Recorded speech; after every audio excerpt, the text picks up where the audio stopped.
Okay, so good afternoon and welcome to another episode of Business Spotlight. I'm here with Rishni Ratnam, a man who has not built only one business, but four of them. So welcome to the show. Looking forward to hearing your story. Thanks, Stephen. Excellent. So tell us about what you're working on now. So currently I'm working on an AI venture.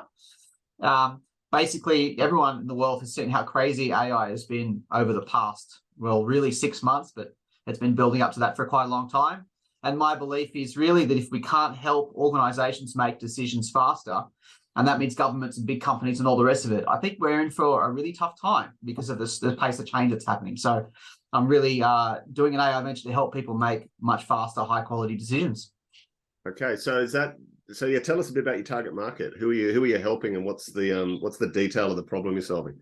Yeah, so the target market is really sort of mid and senior level executives and their teams within organizations. Okay.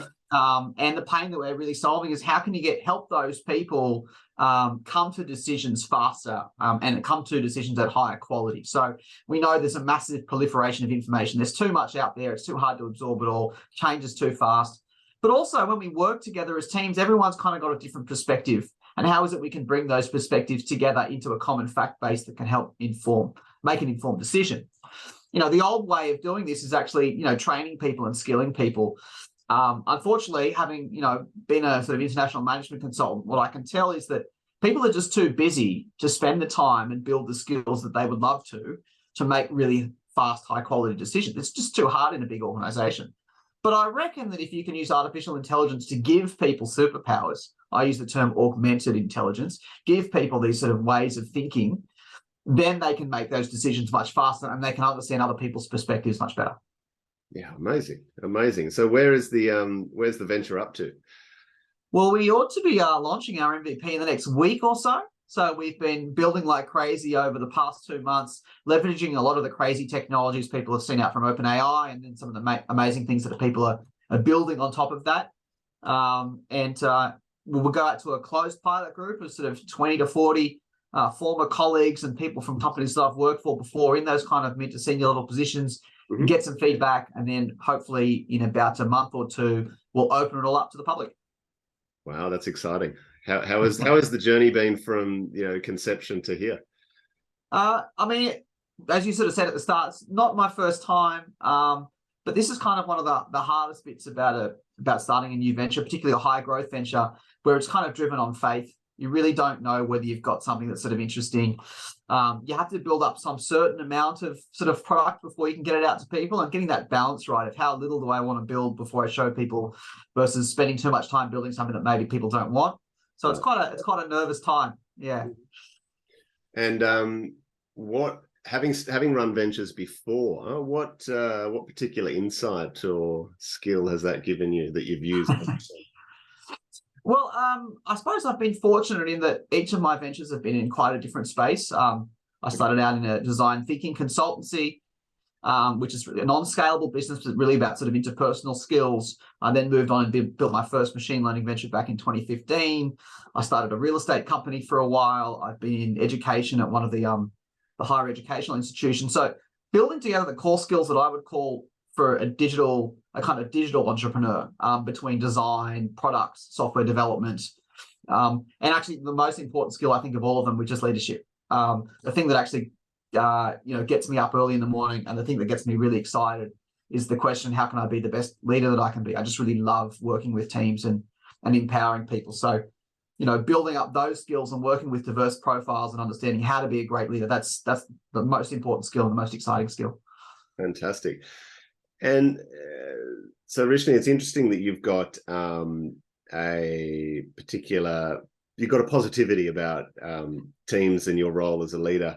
A lot of our viewers, a lot of the entrepreneurs I talk to have a sense of frustration about team. I brought all these team members on. It was meant to make my life easy, but it's not. So what's led you to seeing that as the pathway? And then what's your approach to building great teams? I suppose there's probably two answers to this. The nice answer is, obviously I think that everyone's got something to add. And so when you work with teams, the key thing is to try and figure out what's the value add of each person, how can they contribute. But the other side of the coin is I prefer to work with people who are at the top of their game.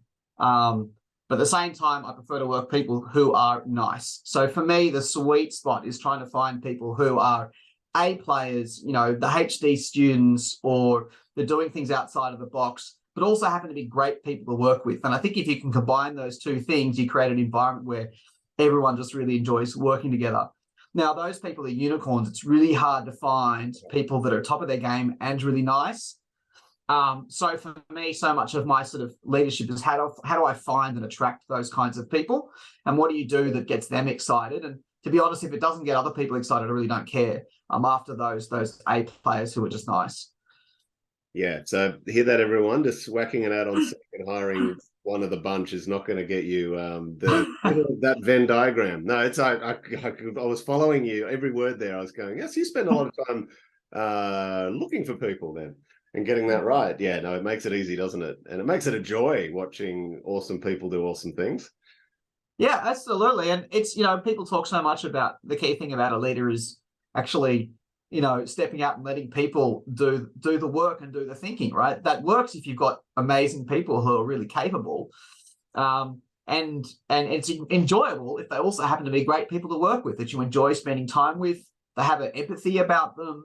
There's I think it's Amazon with the policy of, or maybe it's Netflix, no brilliant jerks. I'm a huge believer in no brilliant jerks. But how do you find those people that are in that sort of sweet spot? And kind of hinted on something there. I spend a lot of my time actually networking, building communities. I work on some open source software projects and try and organize events and things. Because if you want to find these needle in the haystack kind of people, you've got to really spend a lot of time getting out there and meeting people to try and identify and attract them. Yeah, that's it's a core activity if you want to build a great company. That's awesome. What's in terms of your evolution and development as a business owner? Where do you go to for growth? Is it books, podcasts, mentors, mix of both? What do you do? It's probably a bit of everything. I'm a big believer that you should never make a mistake yourself if you can learn from somebody else's mistake. So the more I can network with people, the more I can read books that have been referred to me, so I know that they're reputable. Nowadays, YouTube is a huge source of information for me. I spend so much time. I actually carve out a large chunk of my Fridays just to surf YouTube and look for instructional videos or podcasts or people giving advice. Friday's my knowledge day. That's a really big part of what I do. That's awesome. A knowledge day. It's funny. I've advocated in most of the organizations that I've been in. There's an old story about Google's 20% time. Google used to do this thing, and I don't know if they still do, where they would allocate 20% of a person's work week, in other words, a day a week, where they could work on whatever they wanted. And then Google would own the IP. It seems like a great win-win kind of situation. I'm a big believer in that, but actually it's 20% of knowledge and learning. People should spend 20% of their week on knowledge and learning, and the return to a company is, but you have to learn something that everyone else wants to hear about, and then you have to bring that knowledge and information back to the organization and teach everybody else. And so you build this learning culture and a passion about learning. I think that's really critical, especially today when change is so rapid. And with a healthy dose of leverage for yourself there. And a healthy dose of leverage. I don't have to spend all the time learning everything. Yeah. Hey, you learn it, you teach them. I'm out of here. That's right. Yeah. That's great. So I can't help myself. AI, for the average business owner that's not in your space, how should they be thinking about it? Both from what are maybe the threats that they can't see? What are the opportunities? And then what's a good resource for us to approach it? Yeah, that's a good one. AI is probably going to be the biggest change hitting humanity since the Industrial Revolution. Make no mistake, this is seismic, the impact of AI. It's everything from creating efficiencies. People who are using ChatGPT and GitHub Copilot, which are some great AI tools, we're already seeing sort of material efficiencies. There's lots of research showing sort of double-digit productivity increases. That's just the start. Where we're going to go is we're going to see massive disruption of business models. An example where I come from in professional services, a lot of the things that the sort of lower rung sort of business analyst types within law firms, consultancies and all the rest of it, a huge amount of that work will be automated, meaning you won't need these sort of pyramid structures in their business models anymore. It's going to be massive.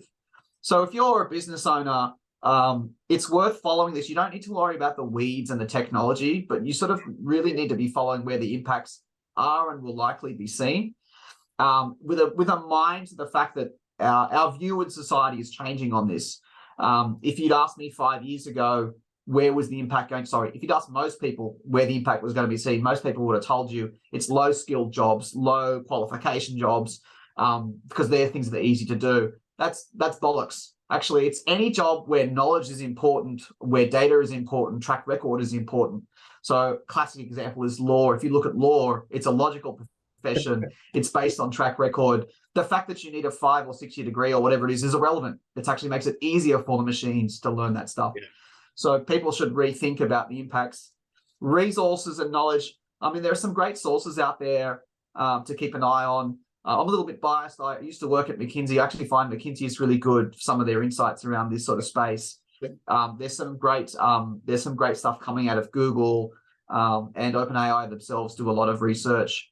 But it's probably worth spending a little bit of time getting out there and seeing where people think this space is going, and just thinking about your business model and how it's going to get disrupted. Excellent. So we can put that into our knowledge day. Put it into your knowledge day. That's right. Excellent. So if we cast our mind forward, let's say 12 months from your launch, what's the dream that you're most excited about? What does it look like in your mind? I mean, the thing that I'm really excited about is having a sort of a full-time team around me. I love working with people. I love leading people. It'll be small because that's the way businesses will probably likely work in this sort of post-AI world. Of a sort of dozen people, and really what I want to be seeing is some great metrics showing that people using our product are making decisions faster and of higher quality. Because I sort of believe that the pace of change is kind of going like this. It's this big exponential curve, but humans are only making decisions at the same speed they always did. So that's like a recipe for disaster, right? Like if change is happening faster than we can write policy and regulation, that we can develop new products. So if I can see the people using our products are actually increasing their speed of decision-making and maintaining or increasing the quality, then I know that I'm making a difference and hopefully giving us a chance of beating the machines. Nice. Beating the machine. You threw that one across the bow at the end there. And what do you think is going to be the biggest challenge in you getting to that vision in a 1 year's time? I suppose it's the same as every kind of high growth startup. It's that product market fit piece. I can build and develop a product that maybe a small number of people like it, maybe a small number of fanatics, but can I build a product that a large number of people at scale want to use and pay for? I mean, that's the core thing with startups, getting that sort of bit. Once I've got that bit, then I just have to deal with the challenge of scale, which, people have solved the problem of how you scale up a business before, but no one solved my specific problem before. So that's the kind of hard bit. And I'm looking forward to that. Yep, gotcha. And anyone watching this, who should be getting in touch with you? Look, anyone in a large organization that's frustrated with the speed that you're making decisions, with the way that people communicate with each other, but also, hey, talent. If you're really interested in working in this space, and you're a great person, yes, please reach out to me. I would love to talk to you, even just to have a beer and think about where the world is going and where the disruptions are going to hit. I really enjoy talking about that stuff. Excellent. And a free beer for you too. So look, I'll put your details in the show notes. I really want to thank you. That was both fascinating and some awesome nuggets of advice there. And AI in your knowledge day. That will do us all a huge benefit. So thank you very much. I've really enjoyed it, and I'm very grateful. Pleasure, Stephen. Thank you. Great to chat to you.